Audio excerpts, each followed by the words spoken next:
Basically ये experimental verification of de Broglie hypothesis या de Broglie waves है। Right, de Broglie hypothesis कहा था कि every material particle associated with a wave, right, and that wavelength associated that wave is called de Broglie wavelength.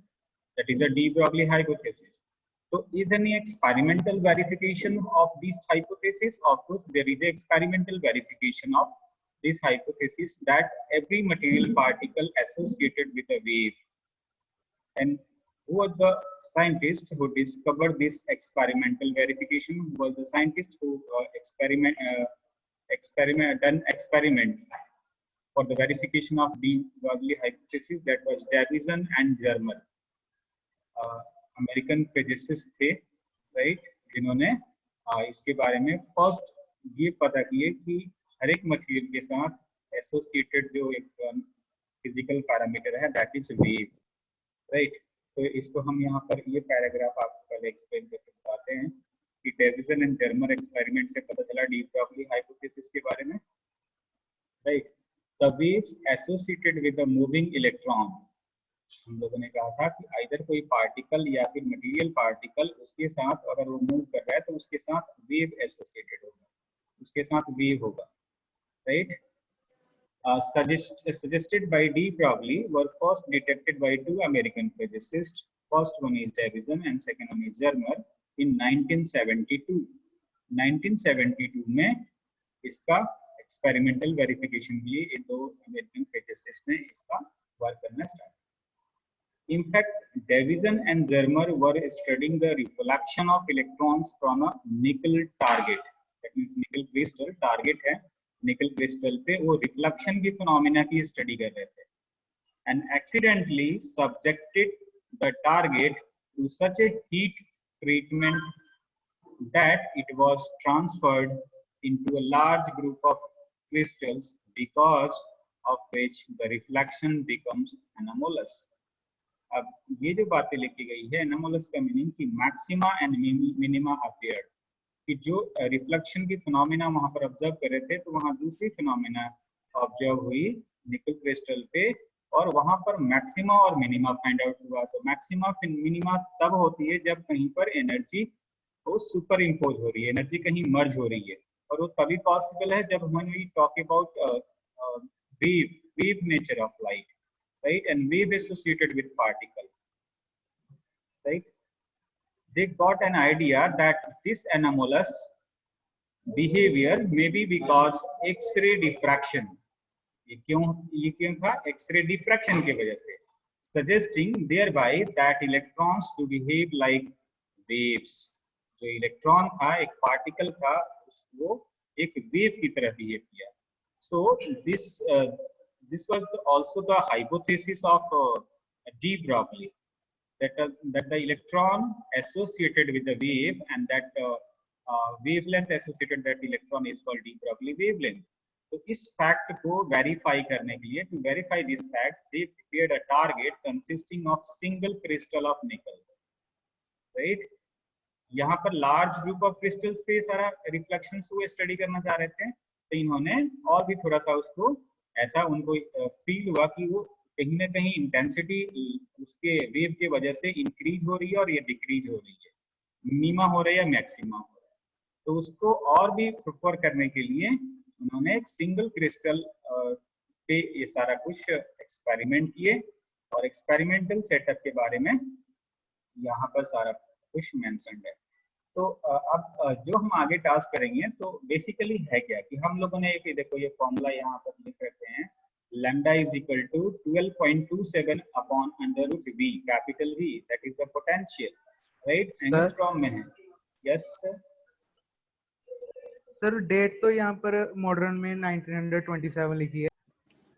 तो हम लोगों ने formulation जो ट्राई किए थे in terms of potential, that is lambda is equal to 12.27 upon under root v, and that is in angstrom, right.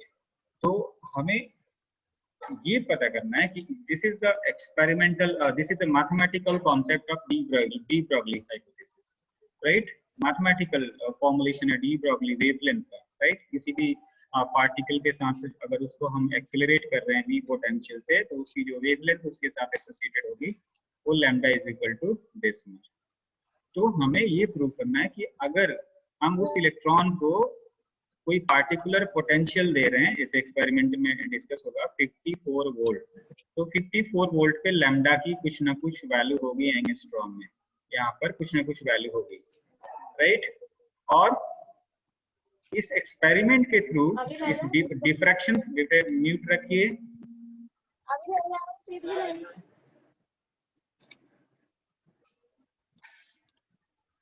Unmute ना रखिए,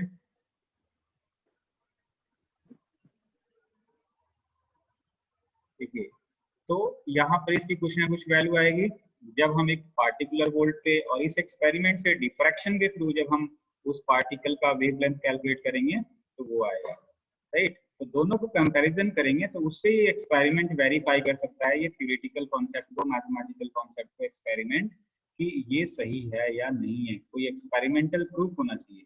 देखिए कभी भी रिसर्च होता है तो दो तरीके से हो सकता है रिसर्च, राइट। एक तो एक्सपेरिमेंटल और दूसरा थ्योरेटिकल। तो थ्योरेटिकल कुछ चीजें शुरू में थ्योरेटिकल आइडिया दे दी जाती है और उस थ्योरेटिकल आइडियाज को एग्जिस्टेंस होती है, ऐसा नहीं कि ऐसे हमने कुछ भी बोल दिया और वो सही हो जाएगा, राइट। उसके लॉजिक होना चाहिए, उसके पीछे एक्सप्लेनेशन होना चाहिए, कुछ फैक्ट होना चाहिए, कुछ रूल्स रेगुलेशन होना चाहिए, राइट। तो वो थ्योरेटिकल आइडिया, जैसे न्यूटन्स ने 3 लॉज दे दिए, उसके मैथमेटिकल इक्वेशंस भी प्रोवाइड कर दिए, राइट। तो उसको एक्सप्लेन भी किया, that is the theoretical idea. जब आप उसको एक्सपेरिमेंटली अगर कहीं पर कोई चीज आप स्टडी कर रहे हो तो वो फिर आपका लॉ, जो आपका आइडिया है, वो वेरीफाई होना चाहिए, राइट।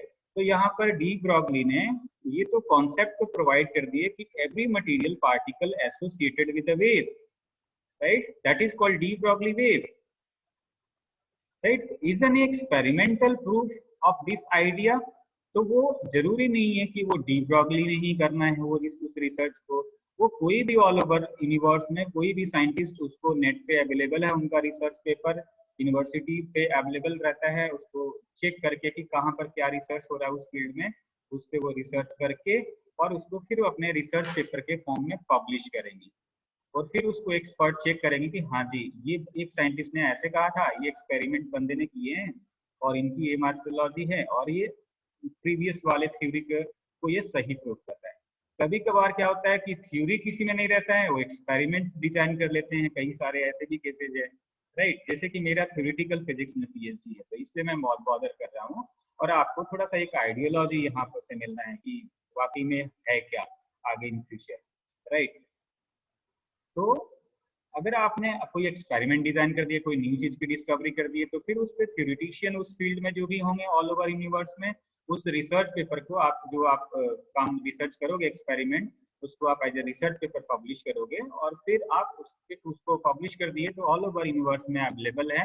कहीं भी आप मून पे चले जाए आप उसको एक्सेस कर सकते हैं और आप मून पे उसको रिसर्च कर सकता है कोई बंदा कहीं भी, राइट। जहाँ पे एग्जिस्टेंस है ह्यूमन बीइंग का उसको उसको भी रिसर्च कर सकता है, फिर उसको वेरीफाई करके एज ए थ्योरेटिकल कॉन्सेप्ट से भी कह सकता है कि हमारा एक्सपेरिमेंट से थ्योरी कोइंसाइड कर रहा है, मतलब एग्जैक्ट है, राइट। 99 पॉइंट ऐसे है, 98% एग्जैक्ट है। तो इस तरह से वेरिफिकेशन होते हैं किसी भी डेटा के, किसी भी रिकॉर्ड के, किसी भी रूल रेगुलेशन लॉज के साइंस में, राइट। तो यहाँ पर हम लोग यही चीज अभी डिस्कस करेंगे, राइट। तो हम थोड़ा सा एक्सपेरिमेंटल अरेंजमेंट के बारे में, एक्सपेरिमेंटल सेटअप के बारे में, यहाँ पर डेविड जर्मन ने जो बात की है, राइट। तो यहाँ से अब हमें सीखना क्या है, ये तो चीजें जस्ट सिलेबस का एक पार्ट है। अब इससे कुछ हमें कॉन्सेप्ट लेना चाहिए कि भाई हाँ इस तरह से हमें भी कुछ एक्स्ट्रा ऑर्डिनरी कुछ थिंकिंग रखना चाहिए, कुछ एक्स्ट्रा ऑर्डिनरी कुछ R&D करते रहना चाहिए, राइट।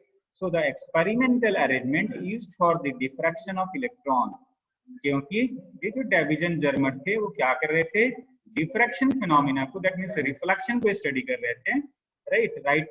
देखो हमने शुरू में कह दिया कि लाइट के हम 5 फिनोमिना से वाकिफ है, reflection, refraction, right, reflection, refraction and third one is interference, diffraction and polarisation. तो ये 5 फिनोमिना मेन ऑप्टिक्स के होते हैं, लाइट से होते हैं, जो कि हम इन फ्यूचर अभी बॉदर करेंगे ऑप्टिक्स, राइट।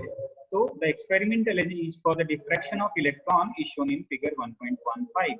यहाँ पर जो ये आप देख रहे हैं basically it is a diffraction phenomena of electron with a crystal। यहाँ पर क्रिस्टल्स को रिप्रेजेंटेड है, ये देखो निकल क्रिस्टल यहाँ पर यूज किया गया है डिफ्रैक्शन फिनोमेना को। इवन आप यहाँ पर एक और कॉन्सेप्ट सीखेंगे कि कल हम लोगों ने जो ब्रैग डिफ्रैक्शन कंडीशन स्टडी किए थे, that was 2d sin theta 2d sin theta is equal to n lambda. इसके बारे में भी आइडिया होगा। इस टॉपिक पे मैं इतना ज्यादा फोकस इसलिए कर रहा हूँ, ये बहुत ही इंपॉर्टेंट, इससे आपके कॉन्सेप्ट क्लियर होने आने, मतलब इतने ज्यादा इसमें कॉन्सेप्चुअल टर्म है। इन फ्यूचर अगर आप एमएससी फिजिक्स, एमफिल, पीएचडी जो भी इन फ्यूचर आप करना चाहते हैं, तो उससे इससे आपको बहुत सारा आइडिया मिल सकता है, राइट। तो आप कहते हो ना कि अच्छा ये सोडियम क्लोराइड होता है, सोडियम क्लोराइड का क्रिस्टल स्ट्रक्चर ऐसे होता है, तो वो कैसे पता चलता है? That is due to diffraction, X ray diffraction. Light को हम इंसिडेंट कराएंगे उस क्रिस्टल पे और उसका फिर इमेज बनेगा, उस इमेज से हम उसकी स्टडी कर सकते हैं, उसकी इंटेंसिटी से, उसकी हम इंटेंसिटी से, एक्सरे की इंटेंसिटी से स्टडी कर सकते हैं कि किस तरह का वो क्रिस्टल है, राइट। तो यहाँ पर हम डिफ्रैक्शन की स्टडी करें। The electron beam is produced by electron gun, right. अब यहाँ पर एक देखो ये फिलामेंट इस तरह से रिप्रेजेंटेड है, ये फिलामेंट है जो कि टंगस्टन का यूज करते हैं, और यहाँ से इसको अगर एनर्जी प्रोवाइड करेंगे तो इससे इलेक्ट्रॉन बीम, देखो एक रे होता है और एक बीम होता है। रे एक सिंगल पाथ ऑफ लाइट है और beam bundles of ray of light, that is called beam. तो दैट इज इलेक्ट्रॉन गन से इलेक्ट्रॉन बीम, यहाँ पर जो इंसिडेंट बीम है that is electron beam, and that electron beam is incident on the nickel crystal. क्योंकि crystals के planes होते हैं, क्रिस्टल्स के इनसाइड में आप लोगों ने इमेजिन कर रखा होगा, देख रखे हैं आपने इवन, बहुत अच्छे से तो डायग्राम यहाँ पर नहीं बना पा रहा, राइट। तो हर एक कॉर्नर पे क्रिस्टल के एटॉमिक ओरिएंटेशन होता है प्रॉपर, राइट। तो कई तरह के क्रिस्टल्स होते हैं, FCC crystal, BCC crystal, simple cubic crystals, right. तो यहाँ पर निकल क्रिस्टल यूज किया गया है, तो उसका कोई ना कोई ये सिंपल क्यूबिक क्रिस्टल होगा, राइट। तो इसके एटॉमिक स्ट्रक्चर है, तो यहाँ पर इस तरह से हम नहीं रिप्रेजेंट कर सकते हैं, जस्ट यहाँ पर हमने इस तरह से रिप्रेजेंट कर रखे हैं कि क्रिस्टल है, क्रिस्टल्स के प्लेन्स है, जो लाइंस रिप्रेजेंटेड है that is the crystal planes, right. तो 10 मिनट में मैं कोशिश करूंगा कि ये अभी एक्सपेरिमेंटल अरेंजमेंट डिस्कस कर दूं, बहुत ही कंसंट्रेट होकर के इसको सुनिए, समझिए, राइट। तो हम लोगों ने यहाँ तक डिस्कस कर लिए थे। The electron beam is produced by the electron gun. It contain a filament which is heated to dull red electrons are emitted by the thermionic emission। और उसको एनर्जी प्रोवाइड करेंगे तो thermionic emission, that means heat की वजह से electrons उससे emit हो रहे हैं। These electrons are accelerated and the resulting beam is allowed to fall on the large single crystal of nickel। अब यहाँ से जो इलेक्ट्रॉन इमिट हो रहे हैं उसको एक्सेलरेट हो रहा है, उसको एक्सेलरेट करके सिंगल क्रिस्टल पे इंसिडेंट कराया जा रहा है। The electrons are scattered from the crystal in different directions।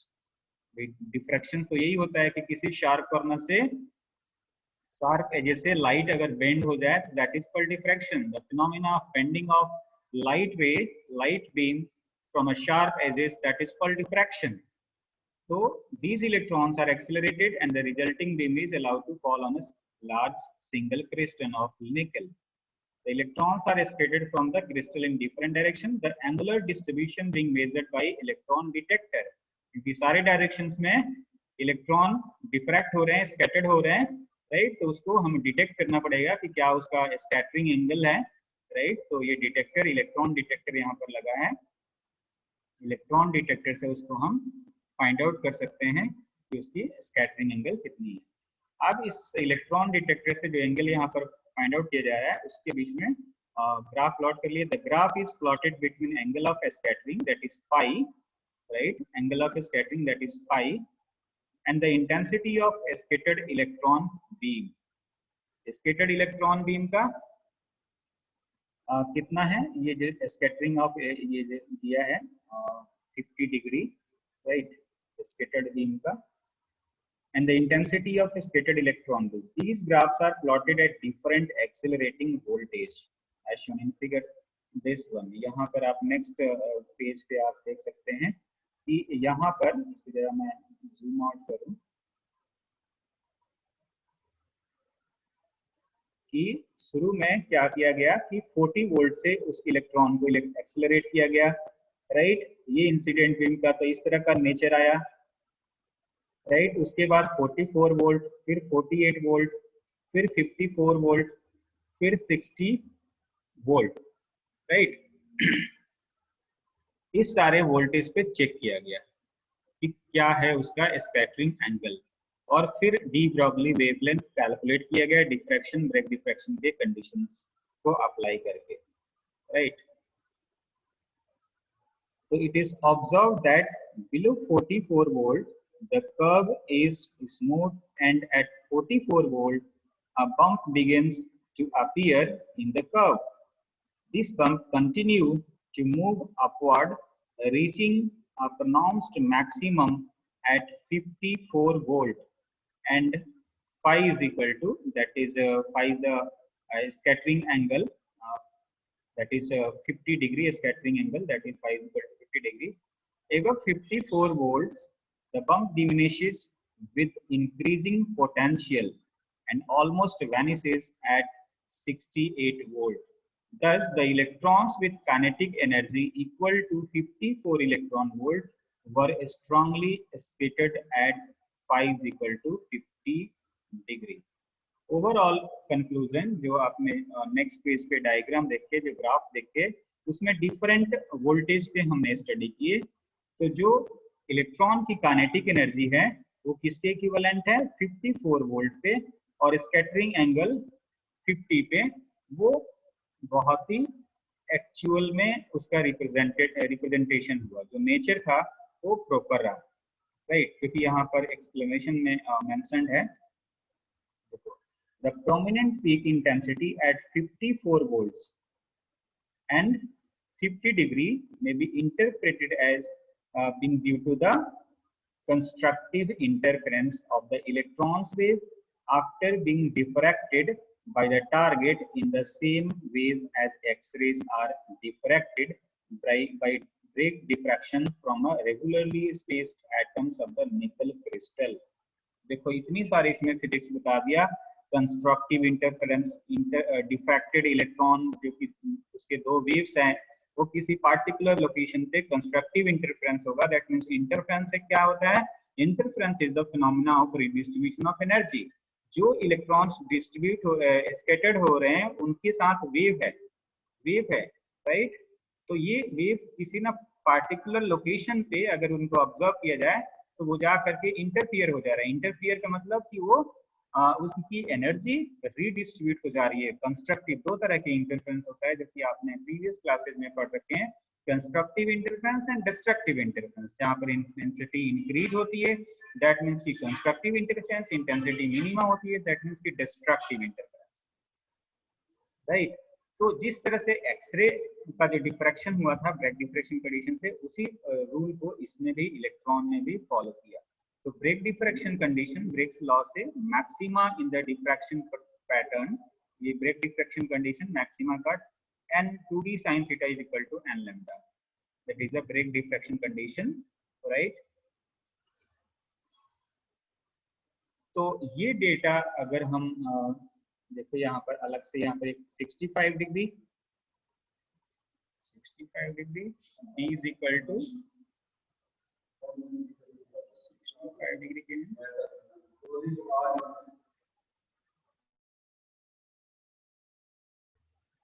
Theta is equal to 65 degree यहाँ पर मेंशन्ड है, राइट।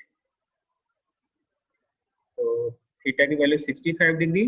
डी जो हम लोगों ने कल बात कर रहे थे, interplanar spacing between two crystal planes जो निकल क्रिस्टल में रिप्रेजेंटेड है। This is the interplanar spacing, अपने सॉलिड स्टेट फिजिक्स में पढ़ो या पढ़ रखे होंगे, राइट। तो 2d sin थीटा में ये फर्स्ट ऑर्डर के लिए हमने बोले थे de Broglie wavelength of diffracted electron, इस फॉर्मुलेशन से, इस एक्सपेरिमेंट से कैलकुलेट किए।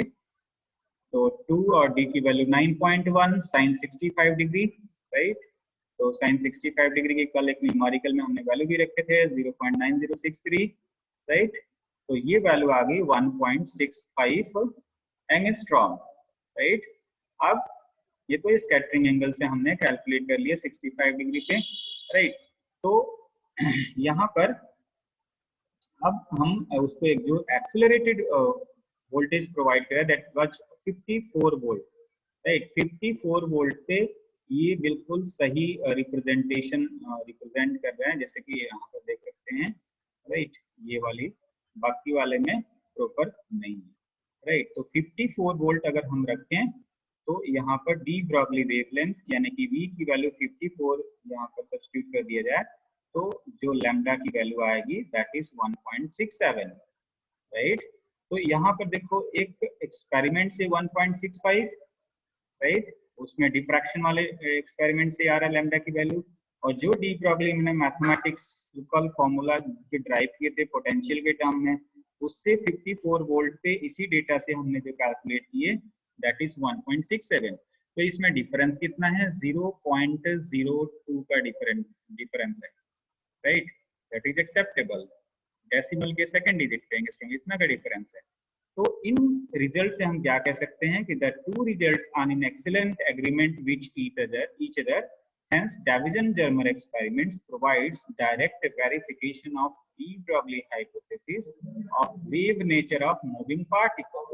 अगर कोई particles move करता है तो उसके साथ क्या एसोसिएटेड होगा, de Broglie wave, right? That is the experimental verification by Davison-Germer, right? तो इसको एक बार आप चेकआउट कर लीजिए, इसमें कोई इश्यू है तो आप पूछ सकते हैं।